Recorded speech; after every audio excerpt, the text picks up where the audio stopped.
La Minute Rugby. Je suis avec Eric Bourdaille. Ça y est, Eric, c'est reparti pour une nouvelle saison. Ça s'est passé comment l'intersaison? L'intersaison, on l'a bien fêté déjà, ce qui était important. Après, on s'est reposé. Malheureusement, ça arrive vite parce qu'on a eu qu'un mois de coupure et on est obligé de reprendre. On a repris depuis le 2 août pour qu'on puisse être opérationnel dès le premier match de championnat. Déjà aujourd'hui contre Bergerac, premier match. Mais bon, sur la dynamique de la saison dernière, sur le résultat, il y a beaucoup d'engouement autour du club. Donc ça se passe bien, ça se passe très bien même.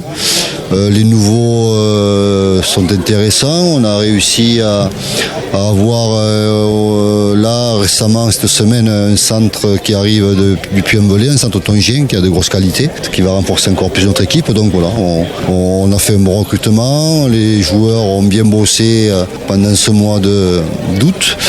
Donc on va conclure la préparation par un match amical aujourd'hui contre Bergerac pour voir nos axes de progression après sur les semaines qui suivent. Justement, entre la Fédérale 2 et Fédérale 1, on sait qu'il y a un fossé qui est assez important. Il y a des fossés importants dans toutes les divisions. Chaque fois que tu montes de division, tu as un fossé. Donc nous, on avait un petit peu anticipé les choses. On a bien ciblé notre recrutement sur les postes où on devait se renforcer. Donc forcément, ça va plus vite, ça tape plus fort. Les règles changent aussi, le plaquage à 2, les mêlées où on pousse.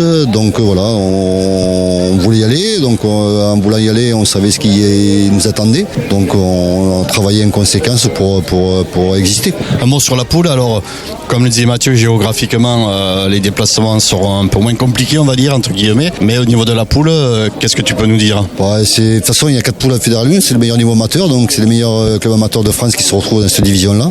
Donc forcément, ils ont tous joué en Fédéral 1 l'an dernier, voire certains qui devaient monter comme Mazamet qui a refusé. Donc voilà, c'est une grosse poule, très dense, et donc on y va avec beaucoup d'appétit. Je le disais à un de vos confrères, on n'y va pas pour résister, on y va pour exister, on veut exister, donc on met tout en place pour exister, mais forcément ça va être difficile. On travaille de la sorte que ça se passe bien. Après, forcément, il va y avoir de grosses batailles à Pénétro et même à l'extérieur, donc on se prépare pour vraiment être compétent à ce niveau-là.